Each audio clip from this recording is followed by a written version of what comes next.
ओम शांति। सहज राजयोग की श्रृंखला में आज हम राजयोग के आधार एवं विधि, राजयोग के स्तंभ एवं नियम तथा राजयोग से होने वाली प्राप्तियों के विषय में विस्तृत चर्चा करेंगे।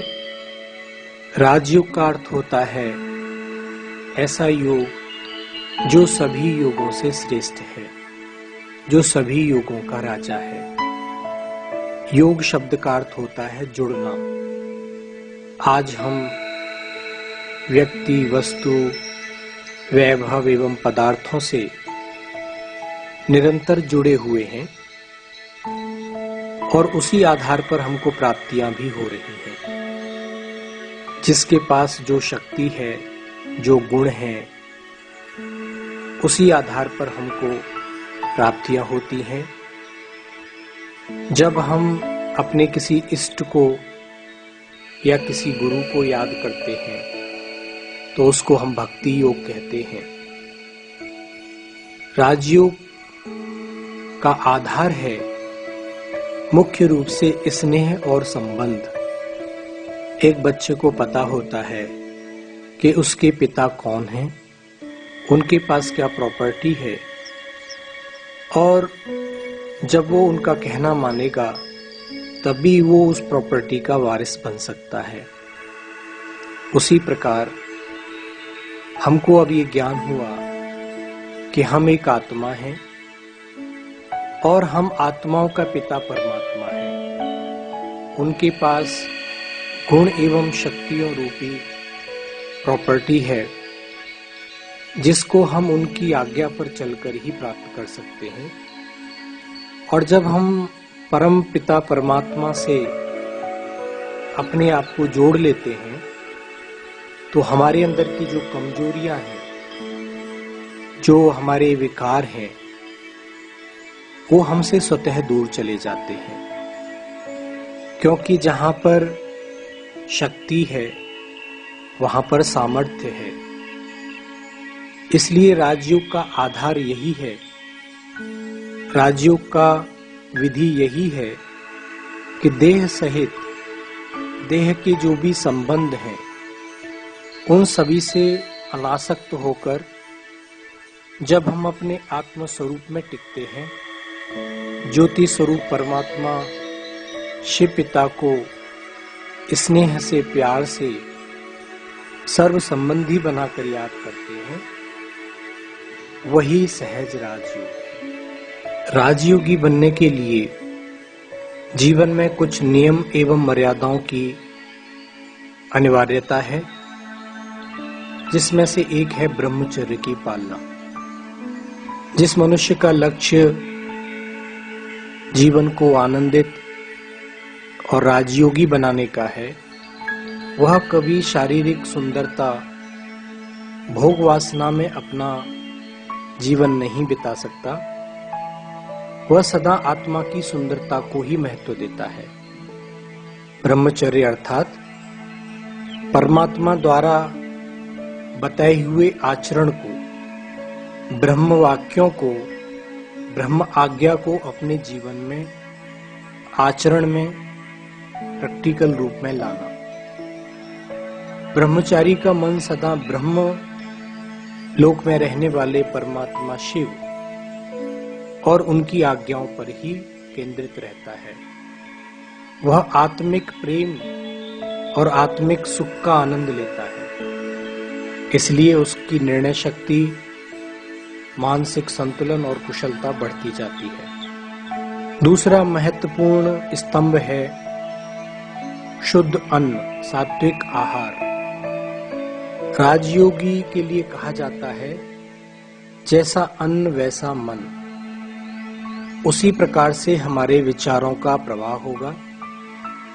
वह अपना पेट भरने के लिए कभी भी किसी हिंसा का या किसी भी प्रकार के गलत अनुचित साधनों का उपयोग नहीं कर सकता। वह अन्न को ग्रहण करने से पहले भगवान को भोग लगाता है और उसको प्रसाद के रूप में ग्रहण करता है। तीसरा स्तंभ होता है सत्संग, अर्थात सत्य परमपिता परमात्मा का बुद्धि के द्वारा संग। कहा भी जाता है कि जैसा संग वैसा रंग। योगी इस बात पर ध्यान रखता है कि उसका मन सदा सतचित आनंद स्वरूप परमात्मा के संग ही बना रहे। उसके लिए वो कोई भी अश्लील साहित्य या किसी भी प्रकार का व्यर्थ देखने सुनने में अपना समय नहीं गंवा सकता। चौथा स्तंभ है दिव्य गुणों की धारणा।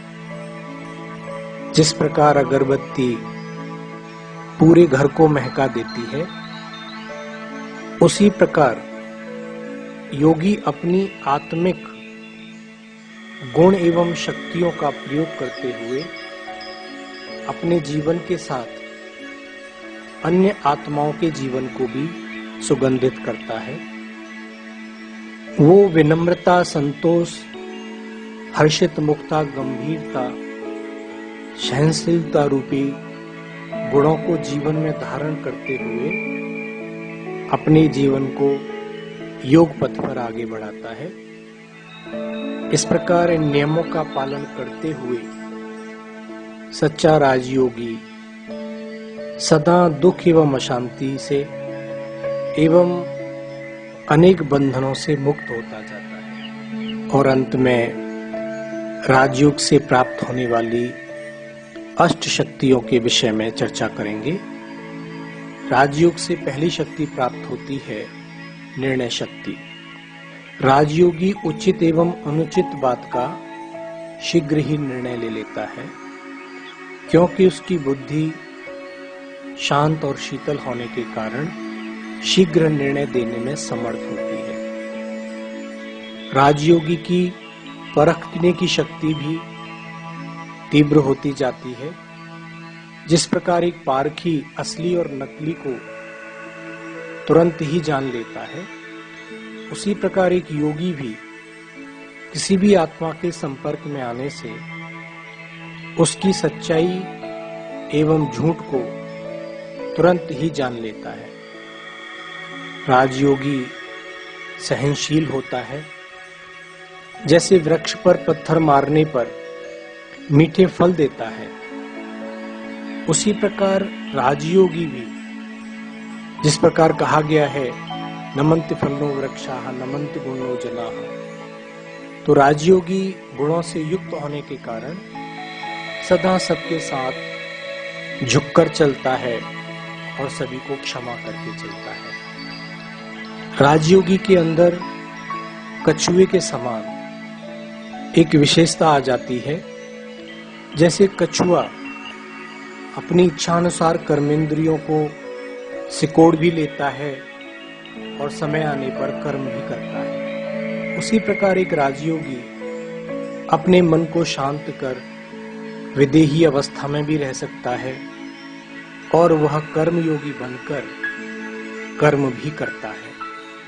समेटने की शक्ति के कारण अपनी बुद्धि को इस विशाल दुनिया में फैलने नहीं देता, अनेक आकर्षणों से बचकर रहता है। गुण एवं शक्तियों मूल्यवान हीरे मोती को इकट्ठा करता है और अपने घर परम धाम में चलने की सदा तैयारी में रहता है। राजयोगी के अंदर सामना करने की अपार शक्ति होती है। किसी भी प्रकार की विपरीत परिस्थितियों में अपने निकट संबंधी की मृत्यु या किसी भी असामयिक घटना में वो विचलित नहीं होता। उसकी आत्मा का दीपक सदा जला ही रहता है और अन्य आत्माओं को भी ज्ञान का प्रकाश देकर उनको भी आगे बढ़ाता रहता है। और राजयोगी को जो मुख्य शक्ति प्राप्त होती है वह होती है सहयोग की शक्ति। एक राजयोगी सदा अपने तन मन धन से ईश्वरीय सेवाओं में तत्पर रहता है, जिसके कारण वो सभी का प्रिय बन जाता है और साथ में ईश्वरीय भागीरथ कार्य को अपने सहयोग रूपी अंगुली देकर पहाड़ जैसे महान कार्य को, बड़े कार्य को संपन्न करने में वह सहयोगी बनता है। और अंतिम शक्ति है समाने की शक्ति। जिस प्रकार समुद्र नदियों के कचरे को नीचे तले में बिठाकर बाह्य रूप से शांत और शीतल बना रहता है, उसी प्रकार योगी व्यक्ति विशाल बुद्धि बनकर गंभीरता एवं मर्यादाओं को धारण करते हुए किसी भी आत्मा के अवगुणों को ना देख गुणों को देखता है, उसके अवगुणों को कहीं अन्यत्र नहीं फैलाता है। ओम शांति।